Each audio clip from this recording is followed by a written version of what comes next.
Do we want a recap? What even happened? Don't know. Just kidding. Do you Kind of know? sounds like I do.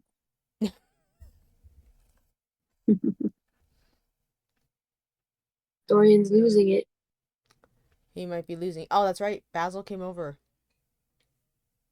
and he told Basil, if you look at that picture, I will never speak to you again.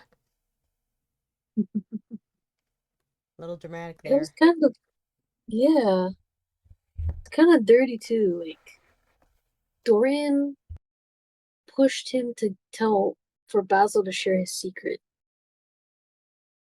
And then he lied about saying that he'd Mm-hmm. share his. Yeah. He's just a con artist. And yeah,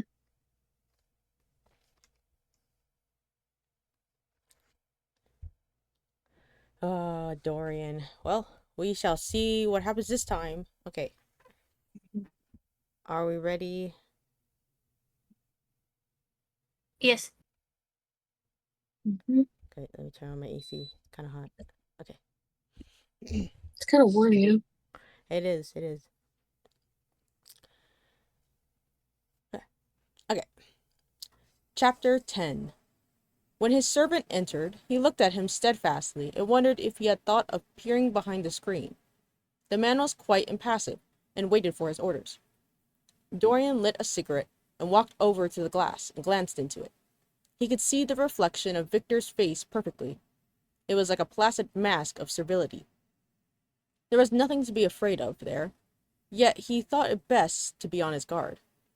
Speaking very slowly, he told him to tell the housekeeper that he wanted to see her, and then to go to the frame maker and ask him to send two of his men round at once.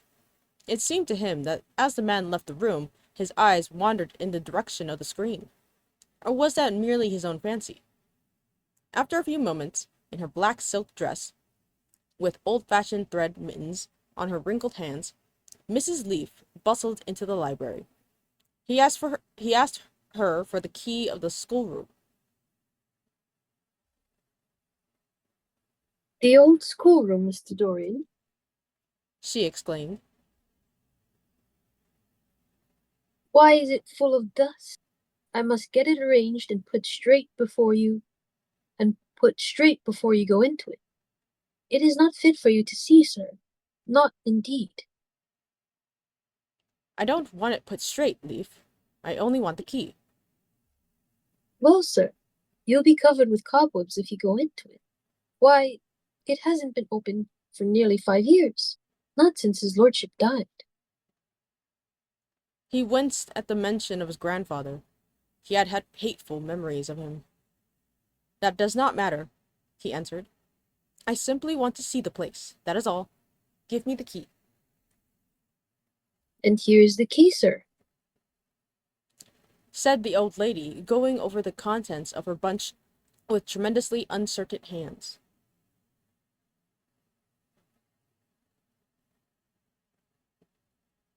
Here is the key. I'll have it off the bunch in a moment. But you don't think of living up there, sir. And you so comfortable here. No, no, he cried petulantly. Thank you, Leaf. That will do. She lingered for a few moments and was garrulous. Yeah, garrulous. Uh, I have no idea. I don't know. I'm gonna say garrulous. Garrulous. Yeah, I'm just gonna say garrulous. Sounds like you're saying gorillas. Gorillas and was gorillas all over something. Let's see. She lingered for a few moments and was garrulous over some detail of the household. He sighed and told her to manage things as she thought best. She left the room, wreathed in smiles. As the door closed, Dorian put the key in his pocket and looked around the room. His eye fell on a large purple satin coverlet, heavily embroidered with gold and a splendid piece of late 17th century Venetian work that his grandfather had found in a convent near... Oh my gosh. Does that say what I think it says? Bologna. Not Bologna. Bologna? I wonder if... Bologna? Yeah. Yeah, I was about to say, I wonder if Bologna comes from there. Like the name. What is it? Bologna? I think it's Bologna. Yeah. Okay. Bolog... Bologna. Bologna. Bologna. So sorry to the people in Bologna. Let's see. Benicia worked that his grandfather had found in a convent near Bologna. Yes, that would serve to wrap a dreadful thing in. It had perhaps served often as a pall for the dead. Now it was to hide something that had a corruption of its own, worse than the corruption of death itself. Something that would breed horrors and yet would never die. What the worm was to the corpse, his sins would be to the painted image on the canvas. They would mar its beauty and eat away its grace. They would defile it and make it shameful. And yet the thing would still live on. It would be always alive. He shuddered, and for a moment he regretted that he had not told Basil the true reason why he had wished to hide the picture away. Basil would have helped him to resist Lord Henry's influence, and the still more poisonous influences that came from his own temperament. The love that he bore for him, for it was really love, had nothing in it that was not noble and intellectual. It was not that mere physical admiration of beauty that is born of the senses, and that dies when the senses tire.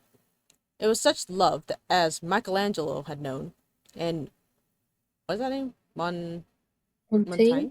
Montaigne, yeah. And Montaigne and Winckelmann, and Shakespeare himself. Yes, Basil could have saved him, but it was too late now. The past could always be annihilated. Regret, denial, or forgetfulness could do that. But the future was inevitable. There were passions in him that would find their terrible outlet, dreams that would make the shadow of their evil real. He took up from the couch the great purple and gold texture that covered it, and, holding it in his hands, passed behind the screen. Was the face on the canvas viler than before? It seemed to him that it was unchanged, and yet his loathing of it was intensified. Gold hair, blue eyes, and rose-red lips, they were all there. It was simply the expression that had altered. That was horrible in its cruelty. Compared to what he saw in it of censure or rebuke, how shallow Basil's reproach of Sybil Vane had been. How shallow, and of what little count. His own soul was looking out to him from the canvas, and calling him to judgment. A look of pain came across him, and he flung the rich pall over the picture. As he did so, a knock came to the door. He passed out as his servant entered.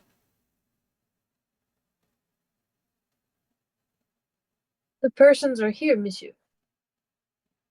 He felt that the man must be got rid of at once. He must not be allowed to know where the picture was being taken to. There was something sly about him, and he had thoughtful, treacherous eyes. Sitting down at the writing table, he scribbled a note to Lord Henry, asking him to send round something to read, and reminding him that they were to meet at 8:15 that evening. "Wait for an answer," he said, handing it to him, "and show the men in here." In 2 or 3 minutes there was another knock, and Mr. Hubbard himself, the celebrated frame maker of South Audley Street, came in with a somewhat rough-looking young assistant. Mr. Hubbard was a florid, red-whiskered little man, whose admiration for art was considerably tempered by the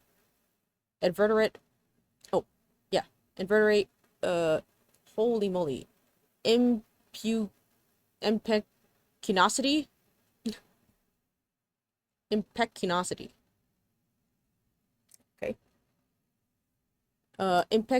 of most of the artists who dealt with him. As a rule, he never left his shop. He waited for people to come to him. But he always made an exception in favor of Dorian Gray. There was something about Dorian that charmed everyone. It was a pleasure even to see him.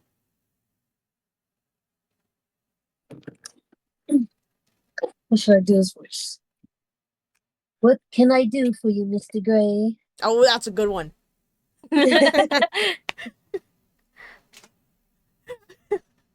How'd you make that voice? I don't know. I don't. I don't know if I can do it again. Okay, well, we'll see. We'll see. He said, rubbing his fat, freckled hands. I thought I would do myself the honor of coming round in person. I have just got a beauty of a frame, sir, picked up at the sale. Old Florentine. Came from Fonthill, I believe. Admirably suited for a religious subject, Mr. Gray. I am so sorry you have given yourself the trouble of coming around, Mr. Hubbard. I shall certainly drop in and look at the frame, though I don't go in much at present for religious art. But today I only want a picture carried to the top of the house for me. It is rather heavy, so I thought I would ask you to lend me a couple of your men.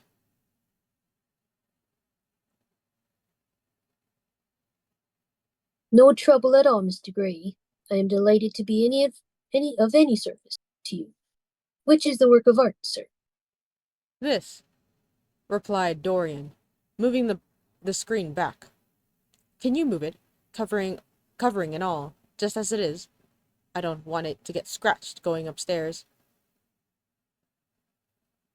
There will be no difficulty, sir, said the genial frame maker, beginning, with the aid of his assistant, to unhook the picture from the long brass chains by which it was suspended. And now, where shall we carry it to, Mr. Gray? I will show you the way, Mr. Hubbard, if you will kindly follow me. Or perhaps you had better go in front.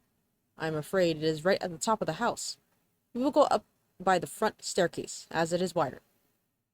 He held the door open for them, and as they passed out into the hall and began the ascent, the elaborate character of the frame had made the picture extremely bulky, and now and then, in spite of the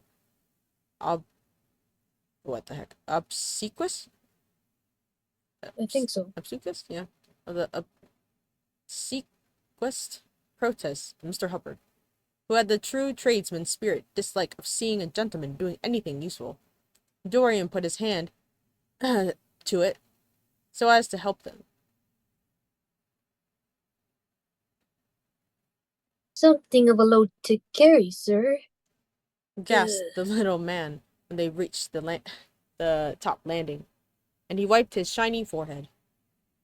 I am afraid it is rather heavy, murmured Dorian as he unlocked the door that opened into the room that was to keep for him the curious secret of his life, and hide his soul from the eyes of men. He had not entered the place for more than 4 years, not indeed, since he had used it first as a playroom when he was a child, and then as a study when he grew somewhat older.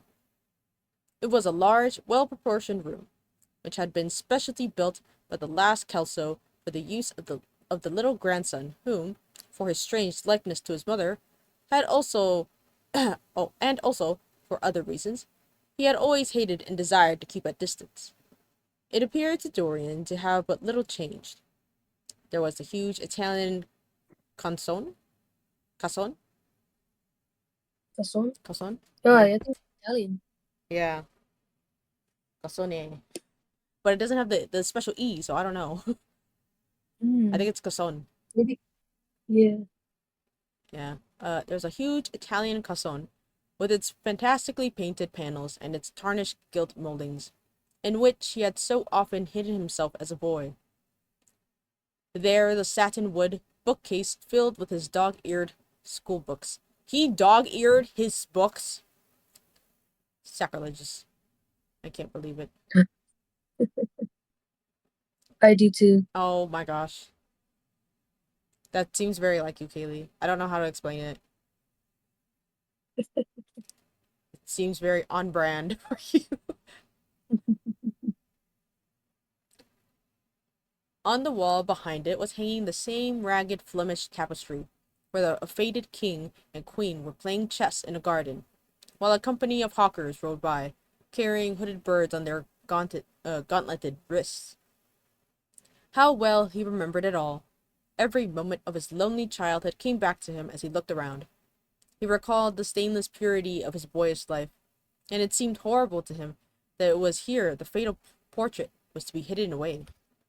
How little he had thought, in those dead days, of, of all that was in store for him. But there was no other place in the house so secure from prying eyes as this. He had the key, and no one else could enter it. Beneath its purple pall, the face painted on the canvas could grow bestial, sodden, and unclean. What did it matter? No one could see it. He himself would not see it. Why should he watch the hideous corruption of his soul? He kept his youth. That was enough. And besides, might not his nature grow finer after all? There was no reason that the future should be so full of shame. Some love might come across his life and purify him, and shield him from those sins that seemed to be already stirring in the spirit and in flesh. Those curious, unpictured sins, whose very mystery lent them their subtlety and their charm. Perhaps, some day, the cruel look would have passed away from the scarlet, sensitive mouth, and he might show the world Basil Hallward's masterpiece. No, that was impossible.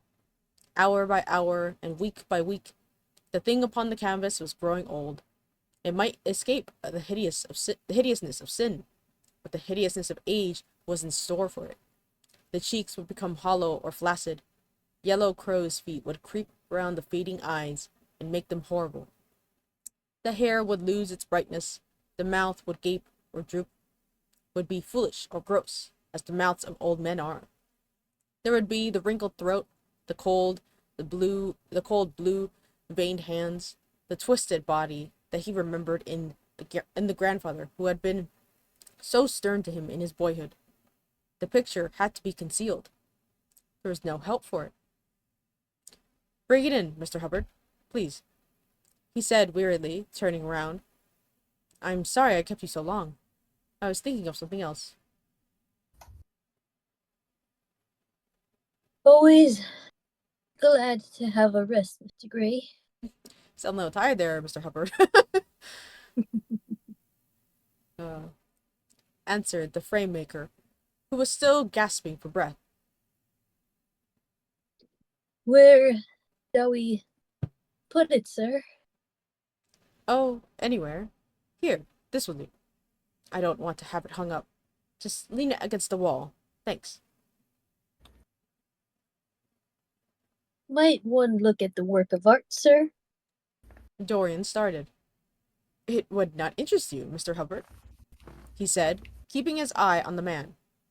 He felt ready to leap upon him and fling him to the ground if he dared to touch the gorgeous hanging that concealed the secret of his life. "I shan't trouble you any more now. I'm much obliged for your kindness in coming around." Not at all, Mr. Gray. Ever ready to do anything for you, sir. And Mr. Hubbard tramped downstairs, followed by the assistant, who glanced back at Dorian with a look of shy wonder in his rough, uncomely face. He had never seen anyone so marvelous. When the sound of their footsteps had died away, Dorian locked the door and put the key in his pocket. He felt safe now. No one would ever look upon the horrible thing. No eye but his would ever see his shame. On reaching the library, he found that it was just after 5 o'clock, and that the tea had been already brought up. On a little table of dark perfumed wood, thickly encrusted with a nacre? Yeah, with nacre. Nacre? With nacre. A present from Lady Radley, his guardian's wife, a pretty professional invalid, who had spent the preceding winter in Cairo, was lying a note from Lord Henry, and beside it was a book bound in yellow paper, the cover slightly torn and the edges soiled. A copy of the third edition of the St. James's Gazette had been placed on the tea tray. It was evident that Victor had returned. He wondered if he had met the men in the hall as they were leaving the house, and had wormed out of one of them what they had been doing. He would be sure to miss the picture, had no doubt missed it already, Well, he had been laying the tea things.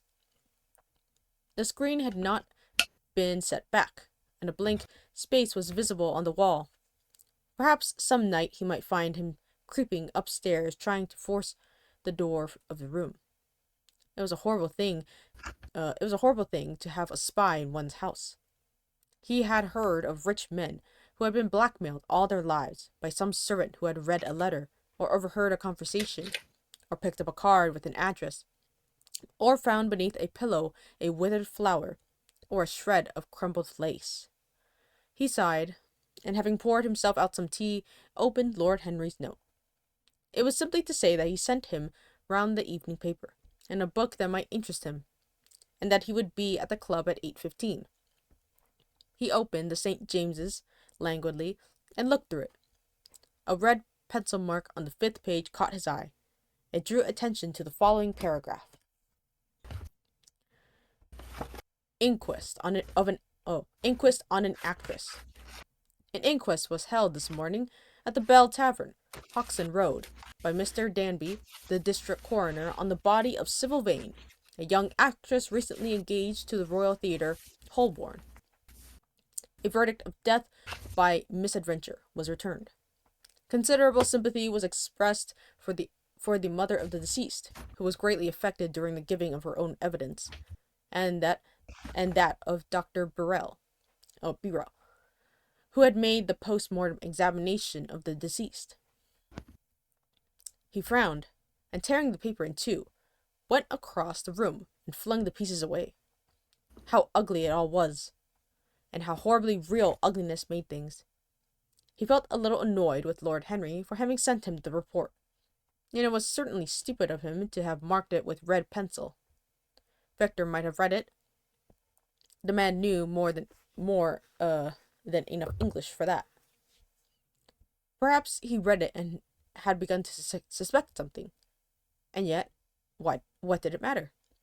What had Dorian Gray to do with Sybil Vane's death? There was nothing to fear. Dorian Gray had not killed her. His eye fell on the yellow book that Lord Henry had sent him. What was it, he wondered? He went towards the little pearl-colored octagonal stand that had always looked to him like the work of some strange Egyptian bees, wrought in silver, and taking up the volume, flung himself into an armchair and began to turn over the leaves. After a few minutes he became absorbed. It was the strangest book that he had ever read. It seemed to him that in exquisite raiment. Yeah, Raymond? Yeah, raiment. It seemed to him that in exquisite raiment, to the delicate sound of flutes, the sins of the world were passing in dumb show before him. Things that he had dimly dreamed of were suddenly made real to him. Things of which he had never dreamed of were gradually revealed. It was a novel without a plot, and with only one character, being, indeed, simply a psychological study of a certain young Parisian. Right? Parisian? Parisian? Parisian. Alright, person from Paris, right? Mm-hmm. Parisian. A young Parisian who spent his life trying to realize in the 19th century all the passions and modes of thought that belonged to every century except his own, and to sum up, as it were, in himself the various moods through which the world spirit had ever passed, loving for their mere artificiality those ruinifications. Holy moly, what the heck? Ruinifications that men have unwisely called virtue, as much as those natural rebellions that wise men still call sin. The style in which it was written was that curious jeweled style, vivid and obscure at once, full of argot.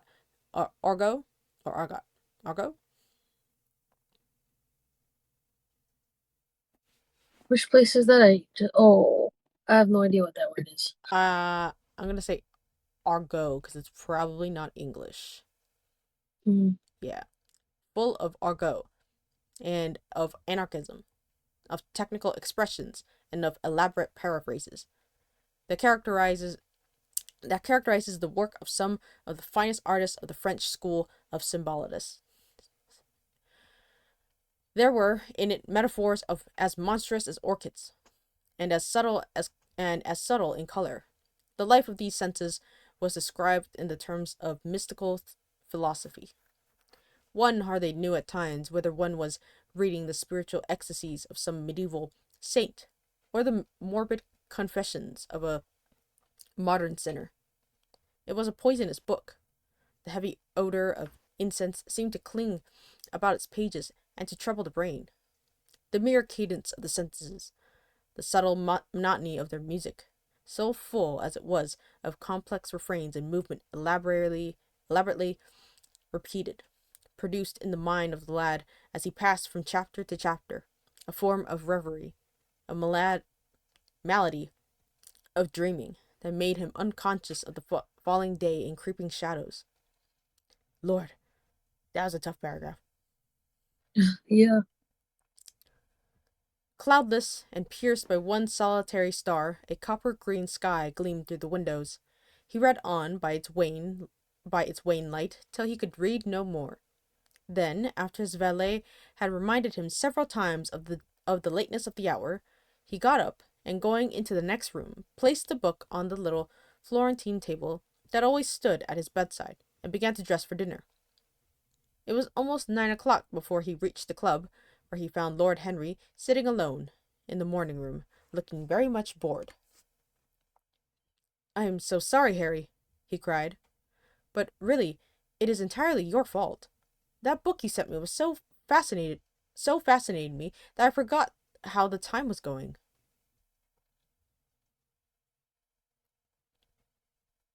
Yes, I thought you'd like it. Replied his host, rising from his chair. "I didn't say I liked it, Harry. I said it fascinated me. There is a great difference," Ah, you have discovered that. murmured Lord Henry, and they passed into the dining room. Oh, Mm. that's the end of chapter 10. Interesting. Dorian's getting a little paranoid about the painting. Mm-hmm. Yeah. Hmm.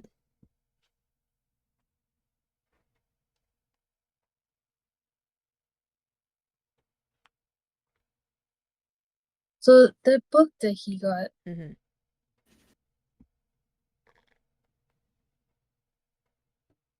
is very interesting. I got lost in all of Yeah. that long paragraph. Yeah. I did as well. Apparently, it's like a type of psychological study book. That's Mm-hmm. about uh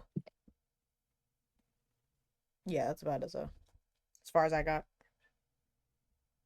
Okay. Yeah. Kind of what is it called? Oh, is it theoretical? That's what it Yeah. seems like. Yeah.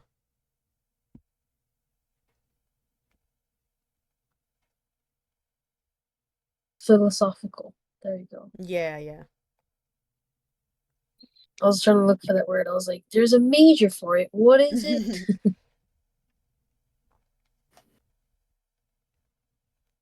Interesting. It's interesting that he noted that book. Hmm. Like I can kind of see the parallel that it could be him Mm-hmm. that is related, that makes this book related to the story in some way, a little bit. Mm-hmm. But dang, it was just a lengthy paragraph. I guess I feel. It was. There was a lot of unknown words in here. Mm. How much was? How much were there? There was quite a few. Hold on. Let me look. Let's see. Argo was one of them. Argo. Yeah.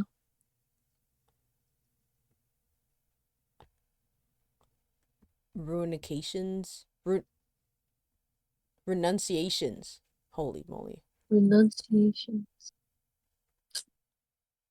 Oh, those Ar- are Argo pretty renunciations. raiment. Raiment or Ryment, I don't know. Yeah.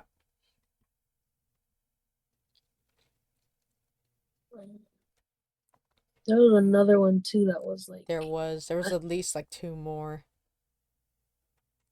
it's like impecuity or something like that. Yeah. Impeccability or something. Yeah, something like that. Oh, It's hiding now. Cason or Cason.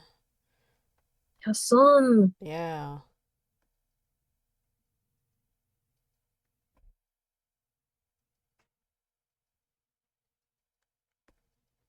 Yeah.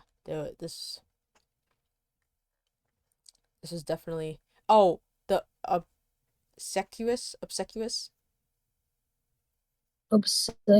Oh gosh. Yeah. Dang.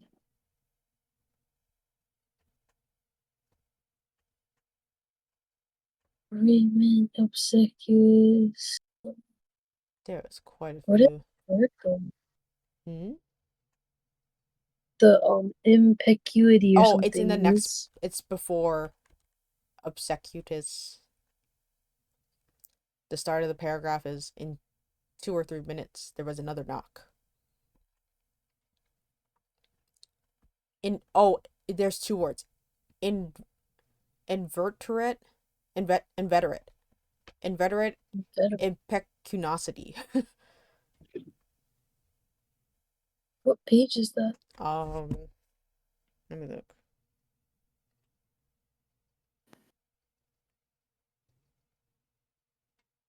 Hmm.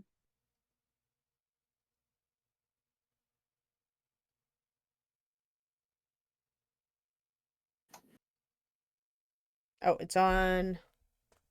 I don't know which page this is, but it's like 17 pages left. You're reading it on Fable, right? Mm-hmm. Yeah, where there's 17 pages left, where it says on the bottom. Okay. I see him obsequious. Yeah, He said that's keep going back, okay. because it's before that. Impetuosity. Yeah, Yes. inveterate, inveterate impetuosity. What the heck? Veteran. I've never. I'm looking. Yeah, inveterate impetuosity.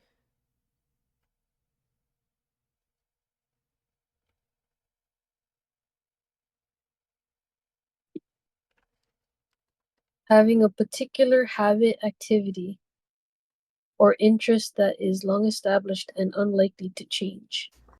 He was an inveterate gambler. Okay.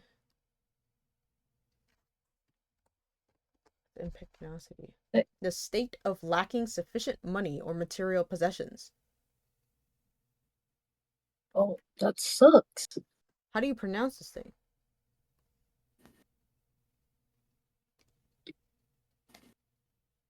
Impecunious. Dude, Impecuniosity. Derived from impecunious. impecunity. That sucks. Inveterate impetuosity. Yeah. Cuniosity? Impecuniosity. Yeah, impecuniosity. Holy moly. I don't like how that word I sounds. can't. It doesn't flow. It doesn't. If somebody comes up to me and says that, That's a red flag. probably I'd be, yeah, I'm impressed.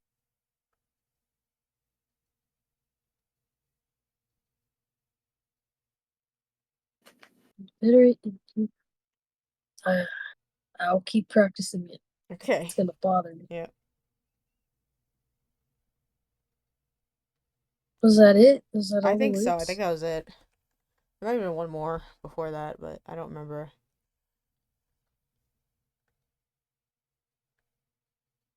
Gosh, do you work tomorrow? I do. Hey.